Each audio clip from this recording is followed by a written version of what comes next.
Hi, everyone. Welcome to today's webcast. This is the Investnh Municipal Planning and Zoning Grants Program, and this is a webcast that we're conducting to help those municipalities and folks who are interested in the program and are considering preparing an application for this new grant program. Here's a kind of a roadmap for today. Our agenda, I'll talk briefly about the Investnh initiative and then give some context as to how the Municipal Planning and Zoning Grants Program fits within that. And that program has two constituent grant programs, the Community Navigator Grant Program and the Housing Opportunity Planning Grant Program, or HOP Grant Program. Then we'll talk about Housing Academy and community engagement, which is an important part of this grant initiative, and then program administration, and we'll wrap up with your questions and our answers. Our speakers today are me, Ben Frost from New Hampshire Housing, and I'm joined by my friends and colleagues today, Molly Donovan from UNH Cooperative Extension and Tiffany Tononi McNamara from Plan New Hampshire. I'll be talking about the overall program structure. Molly will be talking about community engagement and Housing Academy, and Tiffany will be talking about program administration. Now, to give some context here, I'm sure most people have heard of the governor's $100 million Investnh initiative, which is really intended to spur the development of housing statewide. Recognizing that we have what many people are calling a crisis of housing. It's housing affordability, housing supply, so many different aspects to this issue. And the funds were available through the American Rescue Plan Act of 2021, a congressional action that appropriated money to all states. And the governor saw this as an opportunity to make a significant investment in the state's housing infrastructure, if you will. And in doing that, Investnh has established in the Department of Business and Economic Affairs, led by Commissioner Taylor Caswell, 4 different programs. And the first 3 are separate from what we're talking about today, but I'll briefly talk about them. The Capital Subsidy Program, which will provide grants, does provide grants to developers of housing. The second one, and there's $60 million going to that. The second one is the Municipal Per Unit Grants Program. So municipalities that are permitting housing to be developed are eligible to apply to BEA, the Department of Business and Economic Affairs, for funds to, to do with what they see fit. It can be invest in infrastructure that's associated with the housing, or other things that they may choose to apply it to. The third one is the municipal demolition grants. So if there's a derelict building in town and you as a municipality are working with a developer to do something there, the building needs to go, here's an opportunity to get some funding to demolish the building and move redevelopment of a property forward. Those 3 programs are all being directly administered by the Department of Business and Economic Affairs. And you can find out more information about them by going to this website, invest603.com. The 4th program, the one we're talking about today, is the Municipal Planning and Zoning Grant Program. And this is being administered by New Hampshire Housing under contract with the Department of Business and Economic Affairs. And you can find information on this program at nhopgrants.org. That's a plural, grants.org. This overall program was, as I said, comes funded by the American Rescue Plan Act, or ARPA. It was approved by the Joint Fiscal Committee of the Legislature and then approved by the Executive Council. So we're doing this now under contract with BEA. And I'll move on to the next slide to talk about this specific program. This is kind of an overview slide. The purpose of these grants, the planning and zoning grants, is to help municipalities increase housing supply. And this is the fundamental purpose of this: increase housing supply by changing local regulations to make them more housing friendly, if you will. There's a very strong focus on community engagement, because we have found so many times that the critical element in a municipality's success in pursuing its goals of changing their regulations to allow for more housing development that's appropriate for their context hinges on active community engagement. Without community engagement, you oftentimes run into problems with misperception and people just not understanding what's going on. When they don't understand what's going on, they appropriately say, no, we don't want this. This is an opportunity to help people get what is the purpose of all of this. As I mentioned before, we have two different grant programs within this overall municipal planning and zoning grant program, the Community Housing Navigator Grant Program and the Housing Opportunity or HOP Grant Program. I'll talk a little bit more about them in a second. We will be publishing sheets of frequently asked questions, separate ones for the Navigator Grant Program and for the HOP Grant Program because they are different programs, and those will be published very soon. The applications for these grants are actually open and opened on August 5th. So we're currently taking applications for them, and I think we have one already. There is no match required. So the municipality does not need to put up cash or even in kind, although this invariably, these grants will involve some considerable effort at the municipal level, which in other grant programs could be documented as soft match, but no match is required here. Full information on this grant program, the application instructions that accompany both the Navigator Grant Program and the HOP Grant Program are available at nhopgrants.org. Now, turning to the Navigator Grant Program. This, I think, is a really innovative approach to dealing with changing regulations at the local level. The purpose of this is to give a select number of communities financial resources to hire staff, to increase their capacity to coordinate regulatory change and to conduct community engagement activities.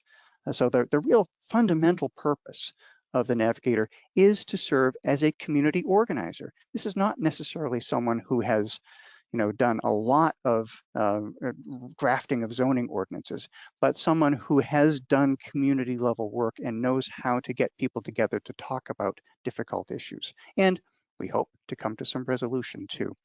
So community engagement is really a central activity of the work that the Navigators will be doing. Who are eligible applicants for the Navigator program? Individual municipalities. Any municipality in the state could apply, but we're also looking at the possibility of having joint applications. Joint applications could be coordinated by your regional planning commission or by one of the state's recognized workforce housing coalitions. And we know we have some interest in doing these joint applications. Smaller communities, and I live in a small town, 2,800 people, smaller communities are advised to work on a joint application because there's really not need for a full-time person in a town of 2,800 people focused on the work of a navigator. And we want to maximize the utility of these limited number of grants. We're only doing 6 of them. And so larger communities, our cities and bigger towns, 15,000, may well have the ability to host a community housing navigator themselves, but smaller communities really should look to their neighbors, look to the leadership of their regional planning commission or workforce housing coalition to pull together a joint application. And we have drafted a sample job description of what we think that the housing navigator would look like, and you can check that out at nhopgrants.org, that website again. Some other information about the Navigator program. These will be grants of up to $250,000, and that's really to pay for a full-time person for roughly 2 years. We recognize too that we don't want the grantees to be shelling out money that they don't necessarily have. So we would make advance payments quarterly so that the positions could be funded. As I said, a maximum of 6 grants. That's individual grants or joint grants. If we get joint grants, then we're going to be covering more municipalities than 6, but we'll see what we get in terms of applications. The applications for the Navigator Grant Program are due on September 30th, 2022, and we expect to make awards within 2 weeks after that. And here's a critical element for us, and this is where the 2 years timeline comes in. All funds must be fully expended by September 30th, 2024. So if you get a Navigator grant, Recognize there's going to be some time lag in hiring a person. It may take a couple of months. And we're thinking that if we will effectively give you about 3 months to hire someone to fill a navigator position. If you haven't filled the position by that time, then we really need to be talking about whether your community, if you got a navigator grant, was really appropriate to proceed with that. More information on that is available on the website under the Community Housing Navigator Grant Program application instructions. Now, turning to the Housing Opportunity Planning Grant Program, or HOP grant program. Catchy, isn't it?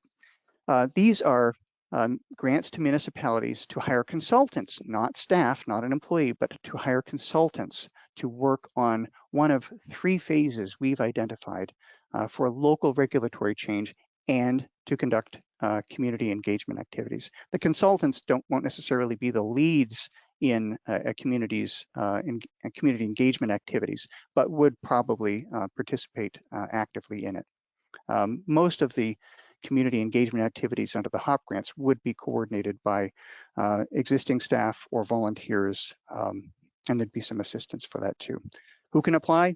Individual municipalities only. No joint applications here. Only individual municipalities are appropriate to apply for a HOP grant. And municipalities can do, if you're a grantee, you get the grant award, you can do a competitive process to find your consultant, or you can use a list of pre-qualified consultants that we will soon be publishing. We hope to have it published next Friday, the 26th. We have out right now a request for qualifications, an RFQ for consultants, looking for consultants to submit their qualifications to us so that we can judge them and say, yes, you're qualified to do this work. In that RFQ, we're asking for submissions by this Friday, the 19th of August, to be considered for the initial list. And this is a list that will grow over time as more consultants get added, but the initial list that we'll publish will contain those consultants who've given us their qualifications and we've deemed them to be sufficiently qualified to do the work. Note that your regional planning commissions are automatically included in the list of qualified consultants. So they don't need to do anything. They're already going to be on the list. Now, those 3 phases of regulatory change that I mentioned, here they are: needs analysis and planning, regulatory audits, and regulatory development. And this is for those of you who remember back to the Housing and Conservation Planning program from 10, 12 years ago. This is kind of built on that. That had 4 phases. We compressed it down to 3. But the first one, needs analysis and planning, this is good for grants of up to $25,000. And it's really to look at the data on housing and demography, housing markets and affordability. Recognize too, though, that the regional planning commissions, all 9 of them, are currently engaged in regional housing needs assessments. So if you were to look at the instructions for this phase of the HOP grants, you would see that you really need to be gap filling. So what does your regional planning commission's regional housing needs assessment say? And where is there a gap that you're seeking to fill? We don't want you to be duplicating the work that is being done by the regional planning commissions. You can also use this type of grant for work on your master plan. That is the sections of a master plan that relate to housing. So you may have a housing chapter. Well, that's appropriate. You might have a population and demographic section. That's also appropriate. You might have, say, portions of a municipal infrastructure chapter that relate to housing development. That would also be appropriate. I would say studying the extension of a sewer line to an industrial park, that's not appropriate. It has to be related to housing, and it's up to you to make that argument. These applications we will accept until January 27th, 2023. The second phase is regulatory audits, and here grants are offered for up to $50,000. The purpose of this phase is to identify regulatory barriers to housing development. That is, what's preventing it from happening? What's in your regulations that is making it difficult for developers to do the work that they want to do, that the market is calling for, and to recommend changes without actually going through the drafting of those changes. It's also for cross-referencing your regulations. Do your site plan and subdivision regulations fit well together regarding housing, or are there conflicts, or there's something that's preventing housing from happening because, well, the zoning says I can do it, but the subdivision regulations say, no, I can't do it. This is an opportunity to resolve those conflicts. And phase 2, the regulatory audit grants we will accept, applications we will accept until June 30th, 2023. The final phase, phase 3, regulatory development, is where the rubber meets the road. It's the drafting of the text of zoning or subdivision or site plan regulations, or whatever regulation you have that is impacting upon housing. So this is an opportunity for you to use grants of up to $100,000 to create new regulations, amend existing regulations, or rewrite them, all for the purpose of increasing housing supply. Now, it doesn't mean that the housing is going to get built, but you're providing the opportunity for it to happen. So you could work on inclusionary zoning, or your development standards in your subdivision regulations or site plan regulations. You could look at adopting some new provisions in RSA 79E, the Community Revitalization Tax Relief Incentive that a lot of communities have used, but there's some new stuff in there too. So stay tuned on more information on that in the coming months. This phase 3, regulatory development, we will accept applications until November 15th, 2023. Recognize what I said about the community navigator grants. These, we have to obligate all of the funds by the end of December 2023, and all of these funds have to be expended by the end of September 2024. So it's a fairly short window to do all of this work. Now, some more on the HOP grants, the 3 phases of regulatory change. Note that community engagement here is a really important part of this work. And you have to have a plan to do community engagement as part of your grant application, but your plan doesn't need to be fully developed. You might not really know what it is you want to do or need to do, but as long as you have something in your application that is anchored in community engagement, say, we want to do this, and here's our ideas, we will work with you to help you flesh out that plan. In fact, one of the budget requirements of the grant applications is that you allocate at least $2,500 toward community engagement. Applications for the HOP grants, unlike the Community Navigator grants, the HOP grants will be accepted on a rolling basis and will be awarded on a rolling basis. So remember those deadlines: phase 1, January 27th, 23, phase 2, June 30th, 23, and phase 3, November 15th, 23. We'll accept those applications on a rolling basis up to those phase deadlines, and then make the awards shortly after we receive the applications. This is a really flexible application cycle. You can, as a municipality, you can say, well, we want to apply, we just want to do phase 1 and then see where we are. That's okay, you can do that. Another community might say, well, we have a pretty good idea of the things we want to do, and we really need to do all 3 phases. You can apply for all 3 phases at once. Or you can say, we've already done phases 1 and 2. We really just need to do phase 3. You can do that too. This is intended to be flexible. We're really trying to get to yes as much as possible. So we will work with you to help with your application. And if there's something wrong with your application, we're not going to just put a big red stamp denied on it. We're going to say, here are some things you could do to change this to make it a successful application. Come back again when you fix this. These will be done on a reimbursement basis. Again, the municipality should not be fronting the money. All you need to do is, you've got a consultant, your consultant gives you an invoice, you send to us the invoice for approval, and we will pay that to you so that you can then pay your consultant. So you shouldn't have to front the money for your consultant at any time. Now I'm going to turn it over to my friend and colleague, Molly Donovan, to talk about Housing Academy. Molly, take it away.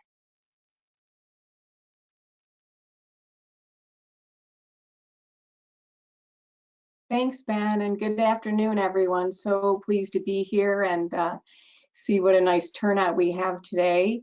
I am here to talk about Housing Academy, which is a training education component of these grants. And so I'm going to give you a brief outline today, and happy to take questions following all the presentations. And so Housing Academy is really focused on engaging your community for more housing options. The training is for municipalities that receive the Community Navigator or the HOP grant funding.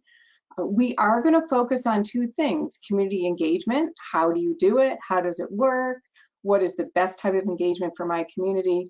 And we're also going to provide some information on some basic housing topics and how to talk about housing. We recognize that that can be difficult in communities. It sometimes feels technical. It sometimes feels personal.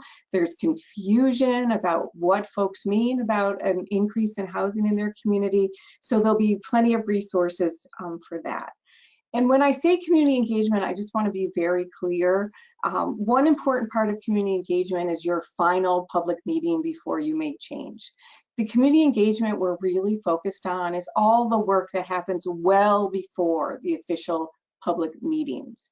And so that can take many forms. It may be, as we've seen in previous programs that have been successful, interviewing businesses on Main Street. It may be an ice cream truck at the middle school's soccer practice so that you can learn and hear from families in your community. You may meet with seniors at your senior center and understand their needs and their hopes for your community. There's lots of opportunities to engage with kids, high school kids who are thinking about their future in your town. So we'll be working through all of that in Housing Academy. Our goal here is to develop a network of folks working on community engagement. We recognize there are individuals and organizations who've gotten really good at community engagement, and we all agree we need more people working on that. And so we're trying to bring you all together under Housing Academy.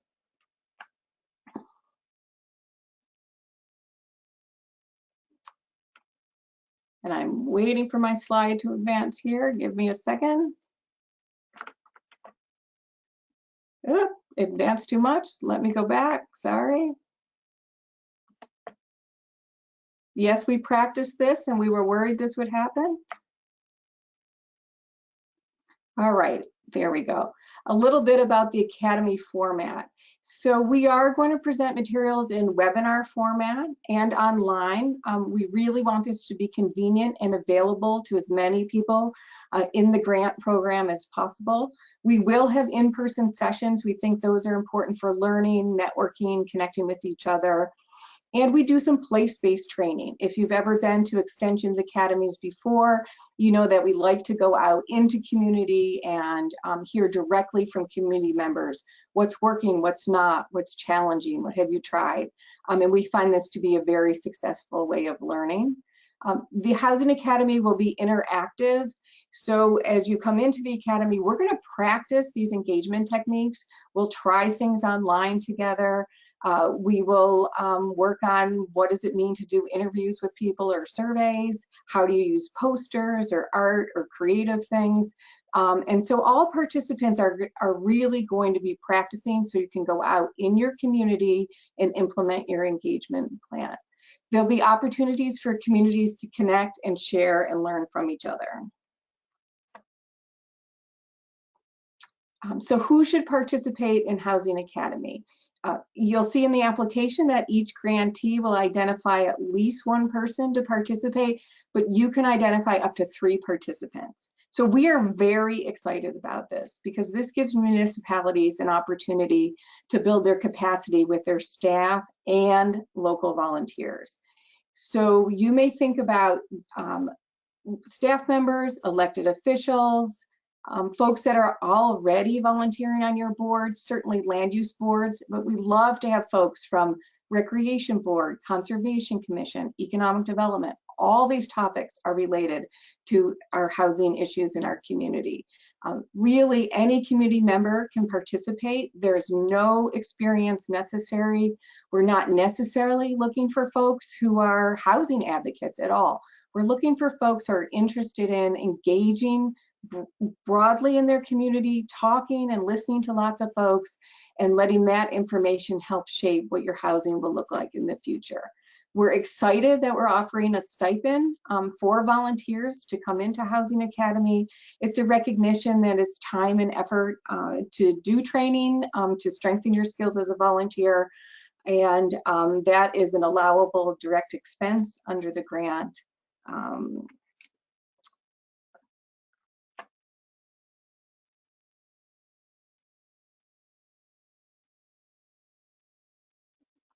One more slide I'm waiting for.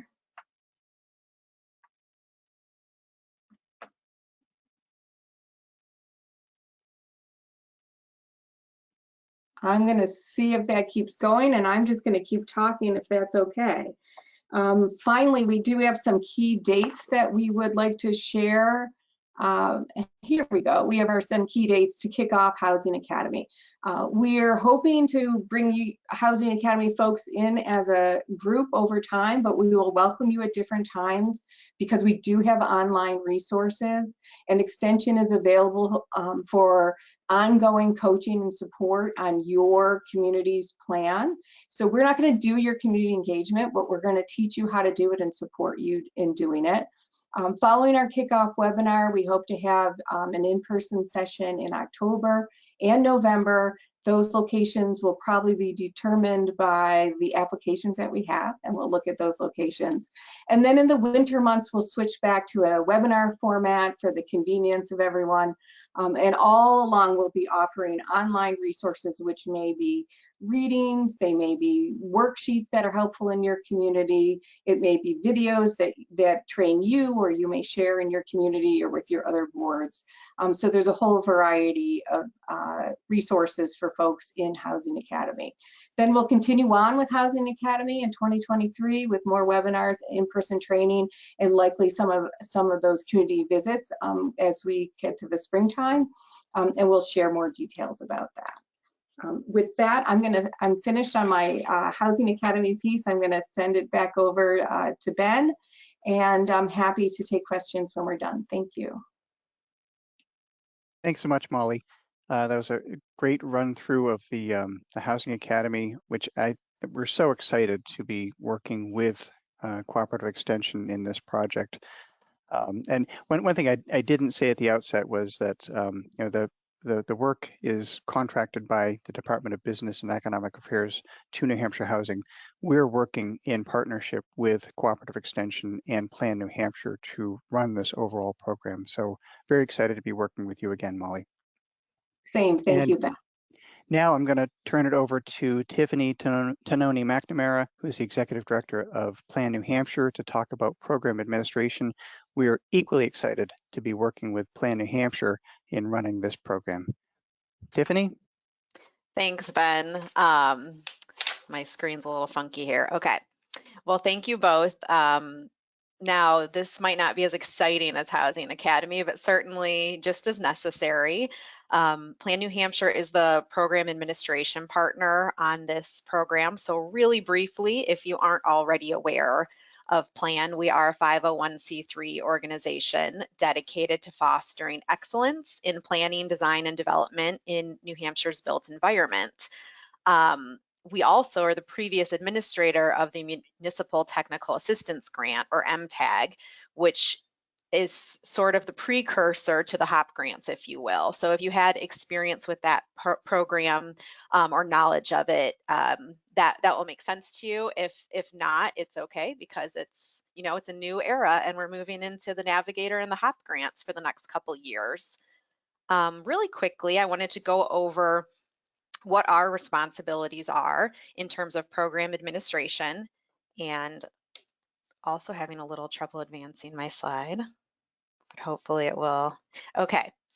Our main role is really applicant support and grantee support. So for applicants, you know, any questions or help navigating the application, we're going to be organizing the submissions for review, and I'll go over a little bit about who is reviewing those applications in a few moments. We'll be helping to manage that decision-making process and then communicating between that steering committee and the applicants in terms of questions, clarifications, and then of course awards and denials. So that's really like at the beginning stages. And then once a applicant is awarded, we move into the grantee support. So again, kind of navigating that process, just getting everything official, helping you get off your feet, and then fielding really the administrative questions. And in that sense, you know, we're not involved in Housing Academy, for example. That's really Molly Donovan and her team are the engagement experts. But if you have questions about the grant requirements or the reimbursements and disbursements, those are things that you can field towards us, Plan New Hampshire.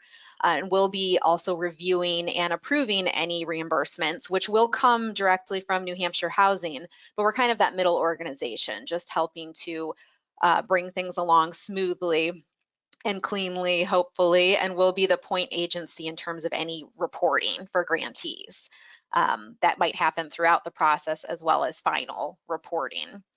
Of course, it's been mentioned a lot, but the information is on the nhopgrants.org website. We do have a little bit of information on our plan website, but we really are directing people, even from our website, to this space where you have the applications and all of the finer details. And for those of you who are considering applying, you're probably wondering kind of what to expect in terms of how the decision making goes. I think Ben mentioned earlier, these applications don't go to governor and council, right? So instead we have a steering committee, and these are the organizations listed on this slide who are a part of that committee. So those of us you've heard from today, New Hampshire Housing, UNH Cooperative Extension, and Plan New Hampshire, but also the Office of Planning and Development, Community Development Finance Authority, and the Municipal Association. And part of Plan's role is really to help convene and support that steering committee so that things move along efficiently and effectively. That's going to include the communicating between the steering committee and the applicants, like I mentioned previously. But also just helping to pull together. We're planning right now to be meeting weekly and most likely to be reviewing applications on a weekly basis, depending on how quickly municipalities start to submit. And, you know, we don't want a long lag between your submission and hearing from us. We want, as Ben mentioned, we want to get to yes. We want to approve things and let you get started. So hopefully, your next communication with us would be an approval. It could be a question or clarification related to your application, just so that the steering committee, you know, has that confidence that they understand everything you're trying to do and what you've proposed. And in that sense, I think it's really positive that the steering committee was built to be small and pretty nimble. If you have any questions prior to submitting, please don't hesitate to reach out. Even though most of those questions will likely be answered by us at Plan New Hampshire, we are still asking that people direct those questions to the info@nhopgrants.org email address, and that's just to help keep us organized. So we appreciate folks kind of sticking to that if possible. And one last little plug I'd like to put in before handing it back to Ben is that Plan New Hampshire will be hiring a program manager to help support this program. And that's not what this webinar is about, but if you know folks who might be interested, please go to our website, which is plannh.org, and we have a small tab for Investnh, and it has some program information that you've heard today, as well as the job description. So that's kind of just a little mini plug for that. And with that, I think that kind of ends just the drier administrative aspects of our program. Thanks, Tiffany. You put a lot of life to it, so that's great. I do want to bring us to the last slide, and that is the contact us. Note, remember what Tiffany just said. We want you to be using the info@ email address. We want you to be using the website for communications on the grants. But if you have other questions for us, here's our contact information for Molly, for Tiffany, and for me. But if you send us a grant inquiry, we're going to forward it to info@NHHOP grants. That's nhopgrants.org, because it goes to the steering committee, and the steering committee is going to be reviewing things. And Tiffany's going to be the first line of inquiry for us all. We do have some, I'll stop sharing the screen now so we can see all three of us, and I would invite Tiffany and Molly to come back.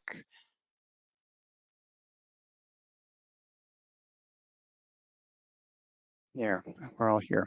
So we've got a few questions, and ask people to put your questions in the question box appropriately so, and we'll address those as they come up. We have a couple, and I'll start with one that Mary asked, and she says, if we apply for more than one phase at once, which I talked about, and the scope of work for the later phases may change based on an earlier phase, is that okay? Great question. For example, if we apply for a housing needs assessment and regulatory development at the same time, do we need to know exactly what the funds for the regulatory development application would be used for, or could we include a short list of a few different options: form-based code development, expanding RSA 79E, transfer of development rights, etc., that will be further informed or refined after the results of the housing assessment? Super question. And I think, what I said earlier was we're trying to get to yes. So we want to work to be as accommodating to you, the applicants, as we possibly can. So if you, as a municipality, feel like you have, if you have in general a plan to do something, we need to revise our master plan housing chapter, and then we need to look at some issues with zoning, and then we know we want to try to do this. I'd say, yeah, you can apply for all three phases and work with us, working with the steering committee to refine things as you go along. And you're asking for us to set aside the funds because you think you're going to be doing all of this work. It may wind up that you don't get that far and the funds are released to another grantee later on. That's okay too. If you're more comfortable just applying for the one phase at once and then saying, because we don't really know what's going to come out the other end, then just do that. We do know that we have substantial financial resources that have been made available to this program. So at least initially, we don't expect the HOP grants to be highly competitive. We will be scoring them, and we have a scoring rubric which is included in the application material, so you can see that there. But we don't expect, we're not going to be saying with these two otherwise equal applications, one gets yes and one gets no because we have limited funds. Right now, we don't have great limitations on funds. Later on, as we come into 2023, especially for the phase 3 applications, so it's like summer of 23, fall of 23, we could well start having some heated competition among grant applicants, and that would be a good thing. So that's one question. There are a couple of other questions here that were answered, but I want to repeat them. This is by Danny Jean. Our town has about 8,000 people, but our master plan hasn't been updated since 2005, in part because the funding gets voted down. Does it make sense for us to apply alone rather than as a joint application? This would be for a navigator grant. It's possible. 8,000 is kind of on the cusp of small to large. We're not really, I'm not dividing these finely, but we do expect that the navigator grants to be competitive. So you might be better off just going for a HOP grant. And that's really the advice that my colleague here at New Hampshire Housing, George Regan, gave in a reply. Another question, this is by Jade. If awarded the grant, can we revamp the entire zoning ordinance or just around adding more housing? The purpose of this, and Sarah Reitzman, my other colleague here at New Hampshire Housing, there are more, but the three of us are working on this program, answered, you can use this funding to revamp any parts of your zoning ordinance that are related to or have an effect on housing, which can include many parts of the zoning ordinance. You've got to make the argument in your application that what you're doing is related to housing. So I would say the entire zoning ordinance, no, but those sections of it that are related to housing and housing development. Now we have a couple other questions. Should Plan New Hampshire review the application before they are submitted? We are actually talking about doing some pre-app assistance, and Tiffany, Molly, do you want to chime in on that?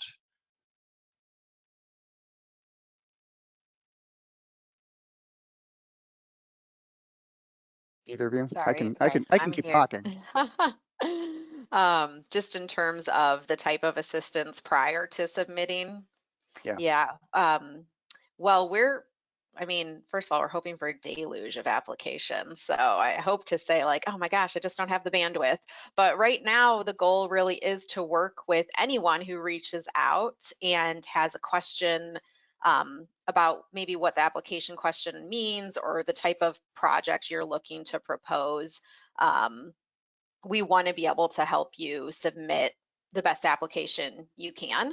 So for now, don't be shy. If at some point we have to say, whoa, this is like way too much, everyone don't email me all at once, then we will very politely. I don't know if there's anything to add to that.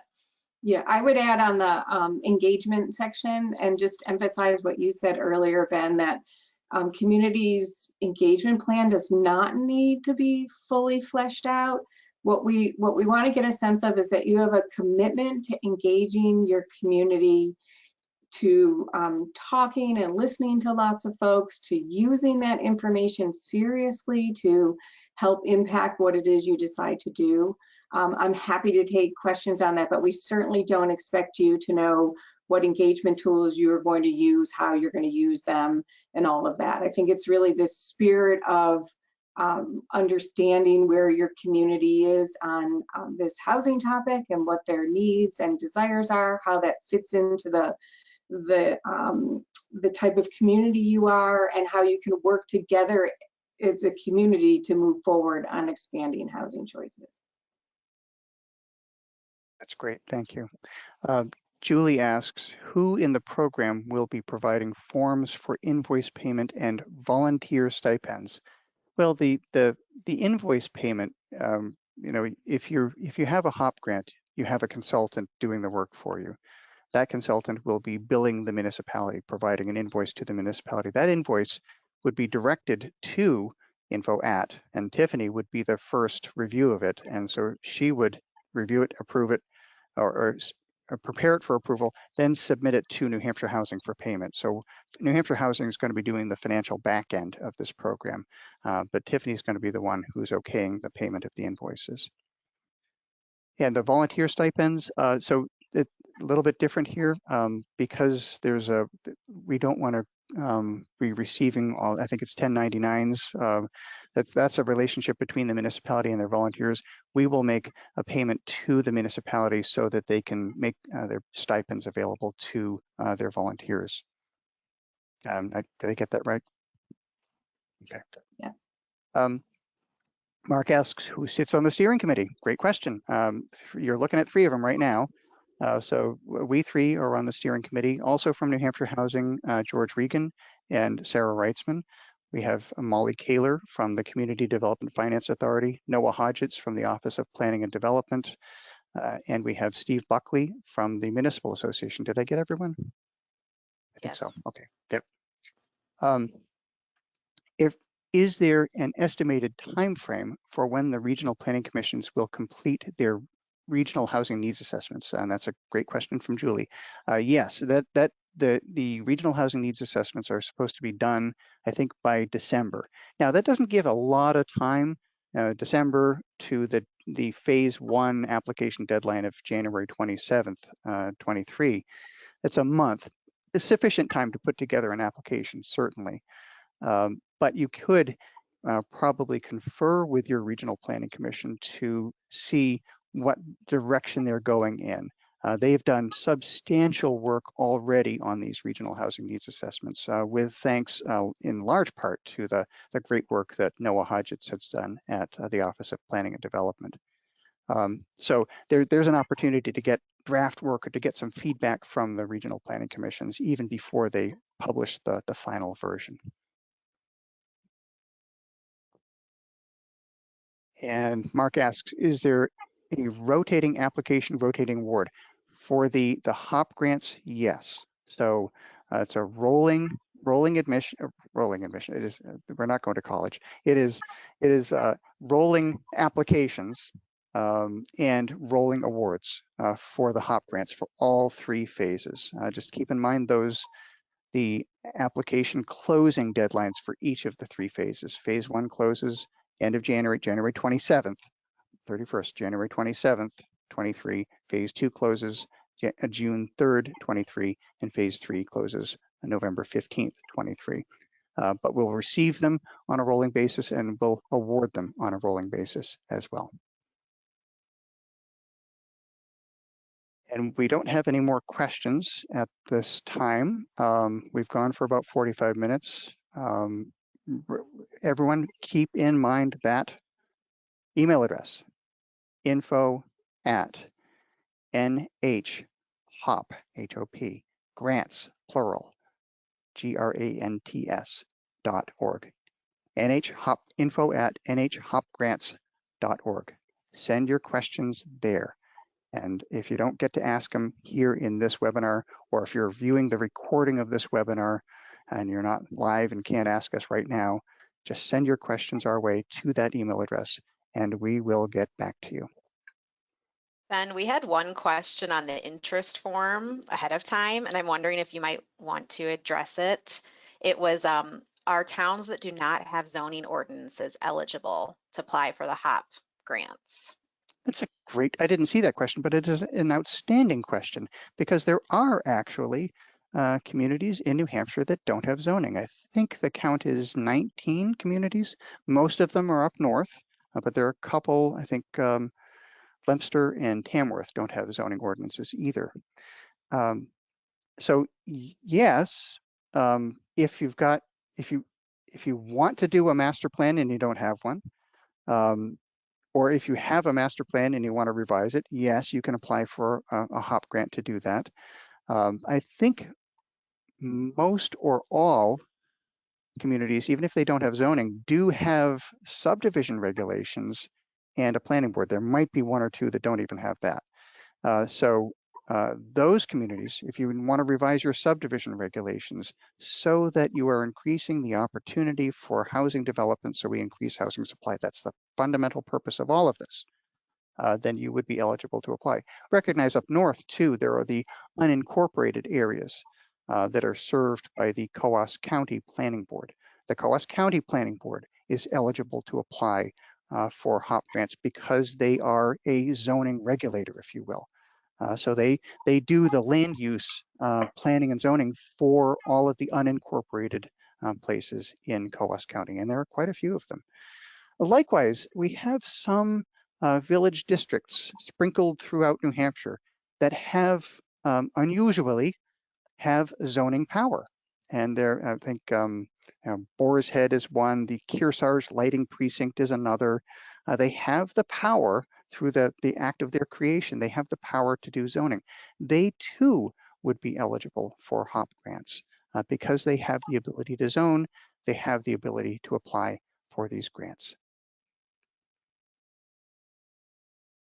And do we have any more questions? It looks like no. So why don't we call it a day, and I'll thank Molly and Tiffany for being my colleagues on this call and for your excellent work so far and what I know is going to be a great grant program. We're really looking forward to working with you both. Thanks, Ben. Thank you. All right, thanks everyone. Remember the email address and send us your questions, apply for the grants. Thanks very much.